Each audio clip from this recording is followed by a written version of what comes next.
Any responsible government would have tried to have these discussions before the fact, because rightfully, if you listen to what many are saying, Kenya lost close to 3 billion shillings on day one, day two, that is around 6 billion shillings, because people did not move. Yet a government that depends on these taxes did not do anything. They decided to react after the fact. But you also have to read that with previous statements that were made by President William Ruto while deputy president, when he was talking about fuel prices because of Ukraine war and all the levies that were there. With the president having done the complete opposite in terms of reducing fuel, we saw him increase from 8 to 16%. Should the president take responsibility for where the country finds itself today? That we lost 6 billion shillings because he lied to Kenyans. That Kenyans died because he lied to Kenyans.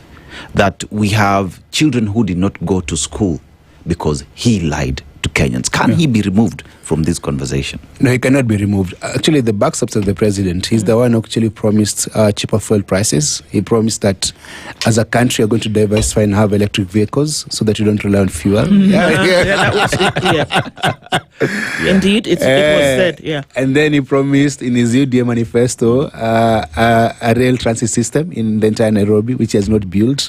So the backstops at him. You cannot actually have this conversation without actually saying the president is involved in that.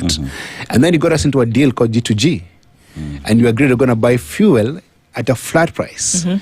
And we agreed we're going to buy that fuel at that price. And there was no other thing about shocks or Ukraine or Iran war, nothing about that.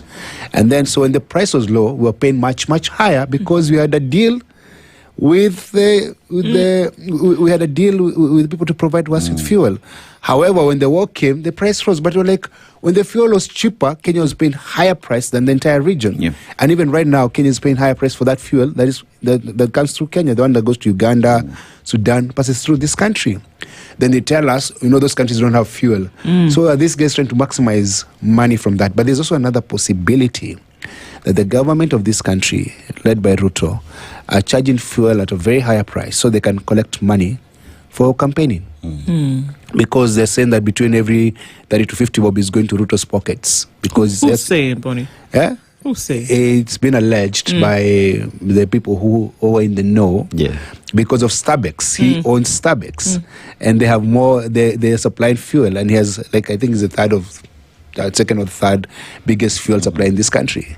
So at the end of the day, the president is doing business with the government and collecting money so that he can be able to finance his campaign. Should that be seen as conflict of interest? It's conflict of interest. It's been said that anyone who's in public sector should not do business with government. He's running SHA like personal property. He's running avoidable housing as personal property. He has Amako insurance. There's so much conflict of interest in everything that is done in this country. I mean, the jury's out on some of these things in terms of, when you go down the tunnel, who are you going to find at the end of it? But one of the things that came up from these issues over the last couple of days is that it was not just a fuel issue. It was not just fuel prices going high that Kenyans were out complaining about. What it did is that it gave avenue for people to then vent their frustration. And had it not been, and I don't even know if it's been dealt with, but had it not been, as some fork in the road had not been created, that it was going to then give people an opportunity to vent out about every other thing that they were frustrated about.